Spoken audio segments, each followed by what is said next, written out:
How's it going, everyone, and welcome back to another video in our weekly profile series. In this video, we are going to be talking about an intra-week reversal. So let's get into the PDF. What is an intra-week reversal? An intra-week reversal is where we don't have the reversal forming the high of the week. And so what does that look like? Here you can see with a bearish bias, Monday expands away, and then we get Tuesday consolidation. Wednesday is forming a reversal for then Thursday and Friday to expand. So where does the opportunity lie here? Well, following the reversal on Wednesday or inside the week following that intra-week reversal. So here you can see, what are we going to actually look for? We're going to look for a candle 2 closure or a candle 3 closure even inside that weekly candle after we have already expanded away from the weekly open and then looking to trade that move lower. Now, what do we need to see first before we can trade that move following the intra-week reversal? We need to see an hourly change in the state of delivery inside that reversal candle. So if we have that change in the state of delivery, then we can look for those following candles to expand. So this is going to happen a lot where you don't actually have that picture perfect pattern or a classic expansion or a midweek reversal or a Thursday counter. This is where it becomes a little bit more messy, but this is the logic of weekly profile. You wait for the high or low of week to be formed, or you can anticipate that to have formed, and then you're just looking to trade swing points away from that level. So here you can see it's a Monday forming the high, and then Tuesday consolidates, Wednesday forms a reversal. Then we want to focus on Thursday and Friday. But what if Wednesday also consolidated here? Well, then Thursday would be the reversal, and then we could look to trade Friday. It's not always going to appear the same, but that's just the logic of it. You don't want to just try to match these together. You want to actually use the logic and combine it with a daily and hourly fractal model. So let's get into some examples. So here we are in our first example, and you can see price is currently in a fair value gap here. So we could look for a reaction out of this area. Now here is Friday. We have some failure swings on the lows, so we kind of want to let Monday open up. Monday expands away. So this is showing us that price wants to expand out of this area or form a reversal. Now I can look for price to continue on Tuesday here, but a lot of times following a large expansion, we can get a smaller range on the next day. So here on Tuesday, what do we get? We get a small candle 2 closure opposing that. So that tells us what? We're looking for some sort of retracement or for the previous day low to get taken out, which is a new fair value gap. So we could be looking for price to trade lower here into the next day and then look to see if it can trade higher. So what do we get on this next day?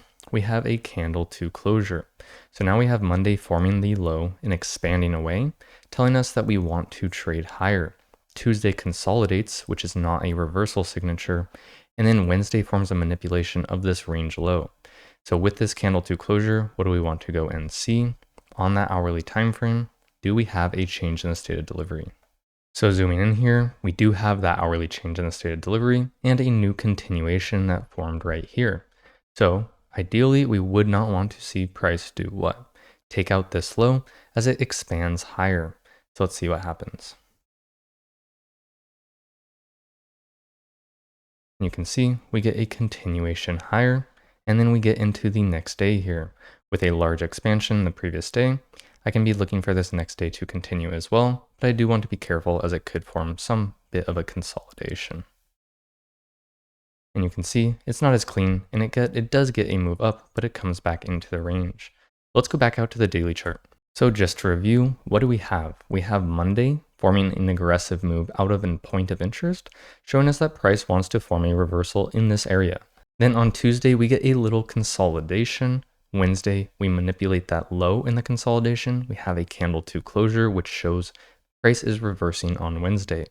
That paired with an hourly change in the state of delivery, we can expect Thursday to be a continuation day. And then we can also look for a Friday continuation as well. You just want to be careful following these large ranges as you can get a new phase of price. Let's get into another example. So in this next example, what do we have? We have price reaching into this fair value gap, and we want to see if we can form a reversal point here. Right, and so far we don't have a very aggressive reaction, so let's see what happens around these highs right here on Monday. So after Monday forms, what do we notice? We expand right through them. So is this forming a reversal off of this high or in this fair value gap to trade lower? No, so we could look for a continuation higher. Let's see what happens. We do get that continuation higher. Now we're in candle 2, 3, 4, 5. This would be candle 6. We have 2 days of expansion here. We could get a new phase of price. So generally speaking, we want to let another candle form. Here you can see we reach into this fair value gap. Now what do you notice? This isn't the best reversal candle, right? Because it's what? A candle to closure that is bearish, but also a candle to closure that is bullish. So if we go down to the hourly time frame here, the whole idea is we are looking for price to form a reversal here. You notice price opens and then this is just trading lower. Do we have a change in the state of delivery here? We do. So if we go ahead and throw on my indicator here, what do we notice? It'll mark out that change in the state of delivery. But it's not very ideal because you can see it's a bullish and a bearish model. So this is where if you did want to frame to the upside, you'd need to have some more intraday confirmation. What do I mean by that? Let price open, make a low, form a new continuation, and then look to trade it higher. So let's see if we have that intraday confirmation. And you can see price is not respecting the area we want to see be respected, so it looks like it's going to fail. Now taking out the low, we'd want to do what? Wait for a new daily closure. Now what do we notice about this daily closure here? This is a lot better because we are doing what? We are actually forming a reversal on the daily candle. You see how much better this candle to closure is versus this previous? Open, low, high close versus this was an open, high, low close. So this is an actual reversal candle. And so what could we be looking for? If Monday expanded away and now Thursday is forming the reversal, we can look for Friday to form a continuation. What do we have here? We have a protected swing. So we have an area that we have an invalidation. We don't want to see price trade below where? Right here. So we could be looking for price to open, make a low in this area, and then trade higher. Let's see what happens. It is quite choppy, but we do that, right? Now let's see how we close.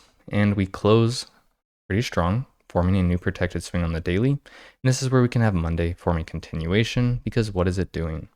It is reaching for those highs on the daily chart.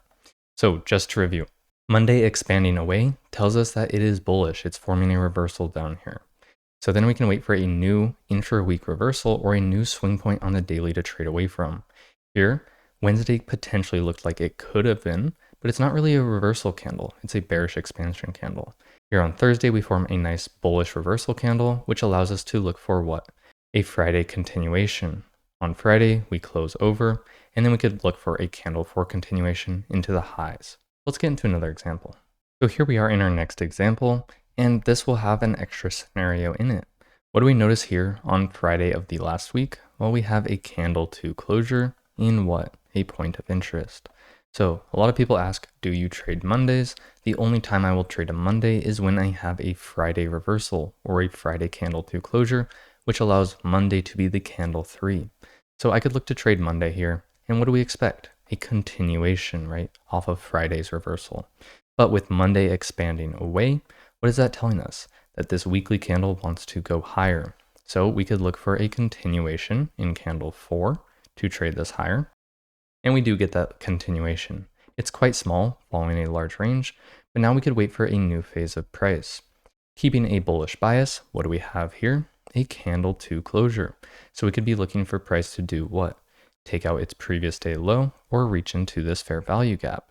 Now as we let this next day play out, it does take out our previous day low, close above, but most importantly, there is an SMT with RB here, which allows us to treat this like a candle to closure or treat it like it as a swing point like that. So with that SMT, we now have Monday expanding away, Tuesday, Wednesday, kind of a consolidation. Then I would be treating Thursday like a candle 2 or a reversal, and I could be looking for what on Friday? A continuation. Now, with this candle closure, I could look for another continuation on Monday because if this is candle 2, or I'm treating it like that because of the SMT, this is candle 3, and then I could be looking for candle 4 to continue higher. But this is another scenario where an intra-week reversal doesn't have to form from a candle 2 at a point of interest if you have SMT. If you notice, this is still a candle 2, but it's not at that point of interest, but it's fine because if we go to RB at this same time, you notice that RB is reaching into that fair value gap there, which allows us to consider that an SMT and trade it higher. So here we are in our last example, and what do we notice here? Well, our monthly time frame has a candle to closure. We are trading lower here, and if we still close below on the end of this month, which we are, we can be looking for a continuation in the following day. You can see we've taken out a range high. We have a candle 2 closure. Candle 3 closes low. So we could still be looking for Monday to do what? Expand lower, as long as it remains in respect to 50% of this candle. So Monday, we open up and we do expand lower. Now, this is where I want to say, okay, well, Monday expands lower. That's candle 4. I could get a new phase of price here, so I want to be a bit more careful. So I could wait for a new swing point to form. What do we get? We do get another continuation, but we form these equal lows. I want to wait for another day. And then here we form a swing point. Now, with this candle, we could look for 50% of its wick to be respected. And what do we have below? Equal lows, as well as these equal lows and these previous month's lows. So we have a lot of different confluences. Range high taken out, expansion, retracement. We can be looking for another expansion. So you can see Monday expands, Tuesday also expands, Wednesday's forming an intra-week reversal. So we could be looking for Thursday to get a continuation. And depending how Thursday closes, we can get a Friday continuation as well. Here you can see that area is respected. We're closing below this up close candle, as well as below these equal lows. So we are very close to this previous low and these lows here. So we could look for Friday to continue as well, which it does and takes out those lows. So just to review, Monday expands away as a continuation of Thursday's reversal here. We leave Tuesday alone as it's already expanded a fair bit. Wait for a new swing point to form. In this case, that's Wednesday, which allows us to look for Thursday and Friday to be a continuation move as well. Now, an intra-week reversal can form on Wednesday, Thursday. It doesn't have to be so picture perfect, but hopefully these various scenarios helped you learn it. If you did enjoy it, please give it a like and a subscribe, and I'll see you guys next time.